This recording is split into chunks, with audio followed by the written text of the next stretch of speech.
Hello everyone, this is Soma here. Welcome to build career channel. Previous class में हम types of demand elasticity को start कर चुके थे और उसमें हमने प्राइस इलास्टिसिटी ऑफ डिमांड को कंप्लीट भी कर लिया था। और आज हम देखेंगे कि इनकम इलास्टिसिटी होती क्या है। चलिए स्टार्ट करते हैं वीडियो आज की। चैनल पर न्यू हो तो चैनल को सब्सक्राइब करना, वीडियो पसंद आए लाइक शेयर करना, कोई भी डाउट हो आप कमेंट कर सकते हो। तो ये वीडियो को देखने से पहले मैं रिकमेंड करूँगी कि आप डिमांड सीरीज़ को फर्स्ट क्लास से कवर कीजिए ताकि आपको सारी चीज़ें अच्छी तरह से क्लियर हो जाएं। प्लेलिस्ट है, जाकर आप देख सकते हैं इन वीडियोस को। चलिए आज हम स्टार्ट करेंगे डिमांड इलास्टिसिटी में।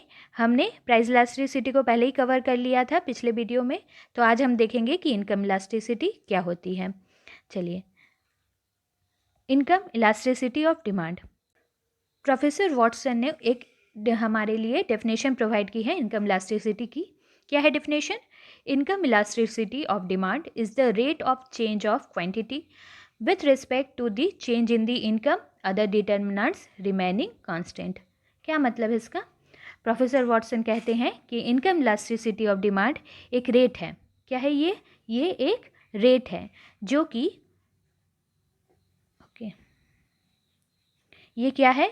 ये एक रेट है जो कि इनकम के चेंज होने से क्वांटिटी डिमांड पर क्या अफेक्ट होगा ये शो करती है। किस चीज़ के चेंज होने से? इनकम के चेंज होने से क्वांटिटी डिमांडेड पर क्या अफेक्ट होगी ये शो करता है। क्या? Income elasticity of demand. पर यहाँ पे एक बात ध्यान रखिएगा कि यहाँ पे इनकम के अलावा बाकी सारे factors like price, advertisement, substitution effect, ये सारे कांस्टेंट रहेंगे। बाकी सारे फैक्टर्स यहाँ पे क्या होंगे? डिटर्मिनेंट्स जो रहेंगे वो कांस्टेंट रहेंगे। एक इम्पॉर्टेंट पॉइंट कि यहाँ पर हम किस की इनकम की बात कर रहे हैं? तो यस, कंज्यूमर की इनकम। क्यों? क्योंकि गुड कौन परचेज करता है? ऑफ कोर्स गुड कौन परचेज करता है? कंज्यूमर है। तभी तो कंज्यूमर की इनकम या कम या ज़्यादा जब होती है तो उसका डायरेक्ट इफेक्ट किस पर पड़ता है? गुड्स की जो डिमांड होती है, क्वांटिटी डिमांडेड, उस पर पड़ता है। ये भी कम या ज़्यादा हो जाती है। और यहाँ पे इनकम का क्या मतलब है? हम कंज्यूमर की इनकम की तो बात कर ही रहे हैं, साथ ही साथ ये क्या है? ये है डिस्पोजेबल इनकम। डिस्पोजेबल इनकम क्या होती है? डिस्पोजेबल इनकम वो इनकम होती है जो कि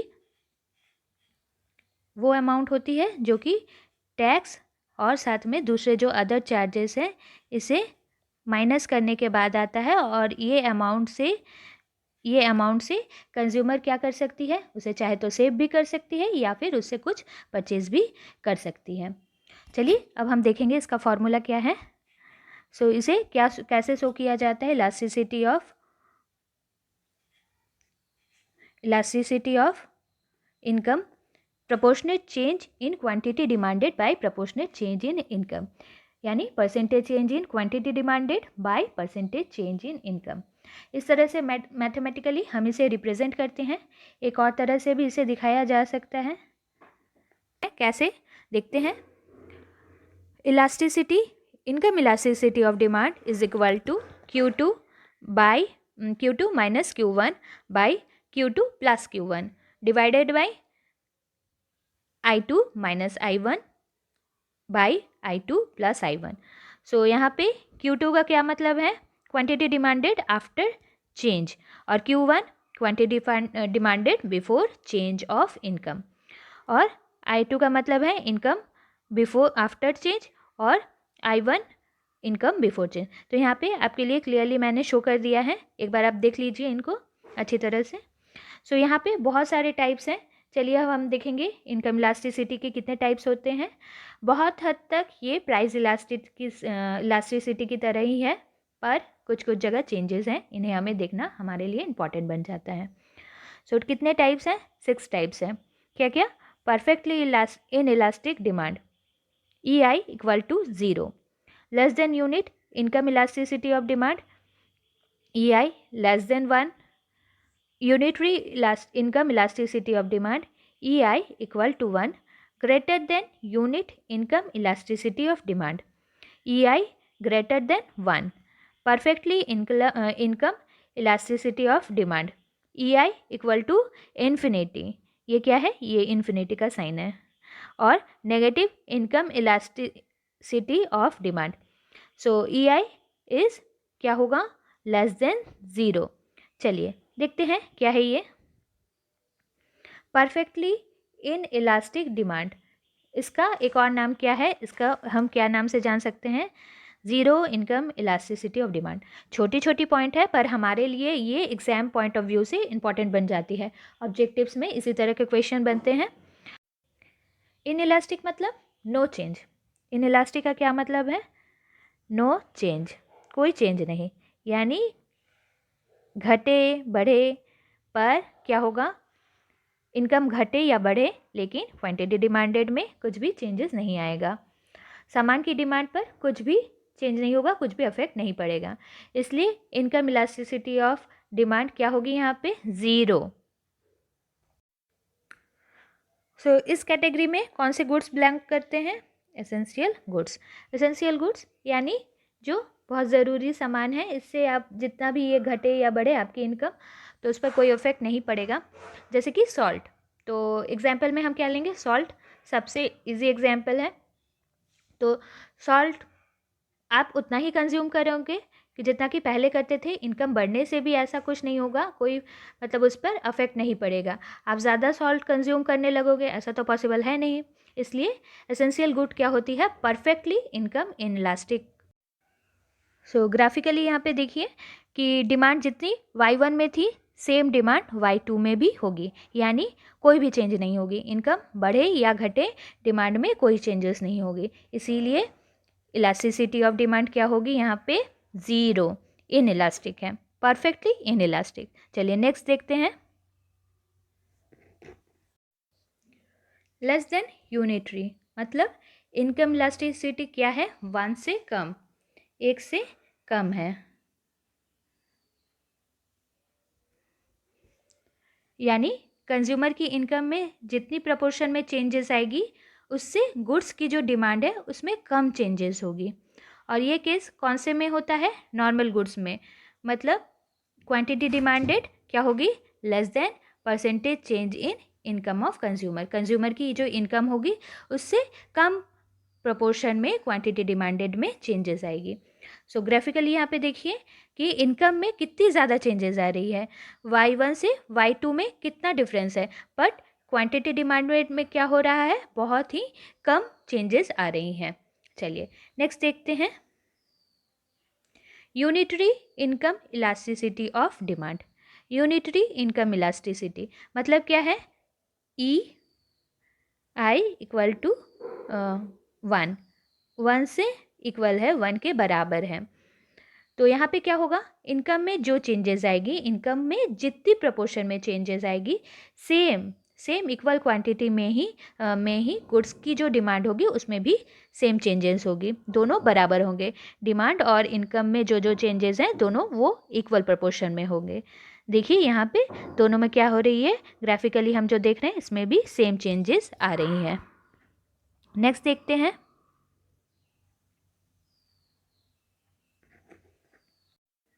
greater than unit income elasticity of demand. Greater than unitary मतलब एक से ज़्यादा। और यहाँ पे क्या हो रहा है, यहाँ पे इनकम में जो चेंजेस आएंगी उससे कहीं ज़्यादा डिमांड में चेंज होगा। तो ये कौन सी केस है, ये लग्जरी गुड्स की केस है। इसमें क्या होता है कि जो गुड्स में क्या होता है कि बहुत ज़्यादा इसकी डिमांड में चेंजेस आ जाती है इनकम के मुकाबले। तो यहाँ पे देखिए ग्राफिकली हमने देखा है कि Y1 और Y2 में देखिए डिफरेंस बहुत ही कम है, बट क्वांटिटी डिमांडेड में क्या हो रहा है, बहुत ज़्यादा चेंजेस आ रही है। परफेक्टली इनकम इलास्टिक डिमांड, तो वैसे ये इमेजिनरी कॉन्सेप्ट है पर हम इसे देखेंगे, इसीलिए हमने यहाँ पे आपके लिए 6 टाइप्स इंक्लूड किया है, पर वैसे आप देखेंगे कि 5 टाइप्स को ही काउंट किया जाता है। बट एक बार देख लीजिए, देखने में तो कोई हर्ज नहीं है, आपको जानकारी हो जाएगी। इसमें क्या होगा, इनकम में नो चेंज, इनकम में कोई भी चेंजेस नहीं होंगी, फिर भी डिमांड घट या बढ़ रही है, तो इस केस में हम क्या कहेंगे, perfectly income elasticity of demand. ये एक इमेजिनरी कॉन्सेप्ट है, इसे याद रखिएगा, इसीलिए इसका रियल वर्ल्ड में होना ऐसा पॉसिबल नहीं है। चलिए नेक्स्ट देखते हैं, हमारी जो लास्ट टाइप है, negative income elasticity of demand. Income increase होगी तो डिमांड फॉल करेगा, या फिर इनकम अगर डिक्रीज़ होगी तो डिमांड बढ़ेगा। ये है इसका कॉन्सेप्ट। तो ये सिर्फ इन्फीरियर गुड्स के केस में होगा। क्या होगी? नेगेटिव होगी। इनकम इलास्टिसिटी क्या होगी? नेगेटिव होगी, यानी ऑपोजिट होगी। डिमांड इंक्रीज़ करेगा तो इसका मतलब क्या है कि इनकम जो है वो फॉल हो रही है, और अगर इनकम इंक्रीज़ हो रही है तो इसका क्या मतलब है? डिमांड फॉल करेगा। तो फॉर एग्जांपल, कंज्यूमर की अगर इनकम जैसे जैसे बढ़ेगी तो वो क्या होगी? इन्फीरियर गुड्स को कंज्यूम करना छोड़ देगा। आप सबको पता है कि जैसे हमारी इनकम इंक्रीज़ होती है तो हम इन्फीरियर गुड्स को कंज्यूम करना धीरे धीरे छोड़ देते हैं। तो इससे क्या होती है? उसकी जो डिमांड होती है वो घट जाती है। तो इसीलिए हम कह रहे हैं यहाँ पे negative income elasticity of demand का केस किसके लिए है? इन्फीरियर गुड्स के लिए है। और हम क्या करते हैं? उसकी जगह पे सुपीरियर गुड्स को कंज्यूम करना स्टार्ट कर देते हैं अगर हमारी इनकम इंक्रीज़ होती है। तो ये थी negative income elasticity of demand. इसको ग्राफिकली हम कैसे रिप्रेजेंट करते हैं हम यहाँ पे देख रहे हैं। चलिए अब हम नेक्स्ट देखेंगे इसकी यूजेस। क्या है इनकम इलास्टिसिटी ऑफ डिमांड की यूजेस? तो इसको हम किस चीज़ के लिए यूज़ करते हैं? इन्वेस्टमेंट पर्पस की डिसीजन मेकिंग के लिए। एक बिजनेसमैन उसी प्रोडक्ट में इन्वेस्ट करना चाहेगा जो उसके लिए फ्रूटफुल हो, साथ ही वो नेशनल इनकम को के ग्रोथ में भी हेल्पफुल हो, ये भी उसको देखना पड़ता है। सो इन्वेस्टमेंट डिसीजन के लिए इनकम इलास्टिसिटी ऑफ डिमांड को देखी जाती है, ज़रूरी माना जाता है। नेक्स्ट है डिमांड को फोरकास्ट करने के लिए, प्रिडिक्ट करने के लिए। तो इनकम इलास्टिसिटी को देखना ज़रूरी है इसके लिए भी, क्योंकि कंज्यूमर की अगर इनकम में चेंजेस आएगी तो इसका सीधा असर किस पर पड़ेगा? प्रोडक्ट की डिमांड पर ये पड़ेगा। तो इनकम के अकॉर्डिंग ही हमारी टेस्ट या प्रेफरेंस भी निर्भर करती है, चेंजेस होती रहती है। इसीलिए डिमांड को फोरकास्ट करने के लिए भी इनकम इलास्टिसिटी को देखा जाता है। नेक्स्ट है प्राइस डिटर्मिनेशन। प्राइस डिटरमाइन करने के लिए, किसका प्राइस डिटरमाइन करने के लिए? यस, गुड्स को प्राइस की जो निर्धारित करने के लिए, उसे निर्धारित करने के लिए, डिटरमाइन करने के लिए भी क्या होती है? इनकम इलास्टिसिटी ऑफ डिमांड को देखा जाता है। नेक्स्ट है knowledge about stage of trade cycle. Income elasticity of demand के थ्रू हम ट्रेड साइकिल की जो स्टेजेस हैं इन्हें भी जान सकते हैं। इनकम इंक्रीज़ होने से क्या होता है? लोग नॉर्मल गुड्स ज़्यादा प्रेफर करते हैं, और इनकम डिक्रीज़ होने पर लोग मजबूरन किसकी तरफ जाते हैं? इन्फीरियर गुड्स की तरफ जाते हैं। यानी नॉर्मल गुड्स इनकम के साथ डायरेक्टली प्रोपोर्शनेट है और इन्फीरियर गुड्स इन्वर्सली प्रोपोर्शनेट है। इन्वर्सली मतलब उल्टा प्रोपोर्शनेट है, मतलब जो हम देख चुके हैं कि क्या होता है? नेगेटिव होता है। मतलब अगर इनकम इंक्रीज़ होता है तो इन्फीरियर गुड्स की डिमांड जो रहती है वो डिक्रीज़ करती है, vice versa. So trade cycle कब प्रॉस्पेरिटी शो करती है? जब नॉर्मल गुड्स की डिमांड इंक्रीज़ होती है, और जब इन्फीरियर गुड्स की डिमांड बढ़ती है तो इसका क्या मतलब है? वो रिसेशन पीरियड को शो कर रही है, वो दिखता है। लास्ट है classification of normal and inferior commodity. कौन से गुड्स को हम नॉर्मल कैटेगरी में रखेंगे, कौन से गुड्स को इन्फीरियर कैटेगरी में रखेंगे, ये भी पर्सन टू पर्सन पर वैरी करता है। और ये देखने के लिए सबसे अच्छा है कि हमारी इनकम कब ज़्यादा हो रही है, हम कौन से गुड्स को प्रेफर कर रहे हैं। इनकम ज़्यादा होने पर हम उसे नॉर्मल कैटेगरी में रखेंगे, और जब हमारी इनकम कम हो रही है और कौन से गुड्स को हम उस टाइम पे परचेस करना चाह रहे हैं, इसे हम इन्फीरियर कैटेगरी में रख सकते हैं। तो हमारे लिए क्या होती है? क्लासिफिकेशन करना ईजी हो जाता है through income elasticity of demand. तो इसे हम पहचान सकते हैं ईजीली। तो ये थी छोटी सी क्लास, बट आपके लिए आई थिंक ये हेल्पफुल होगी, क्योंकि हमारे लिए छोटे छोटे पॉइंट्स भी इंपॉर्टेंट बन जाते हैं, हम इसे ईजिली ले लेते हैं। बट आई होप ये आपके लिए हेल्पफुल हो रही होगी। Thank you for watching this class. अगर वीडियो पसंद है लाइक शेयर करना।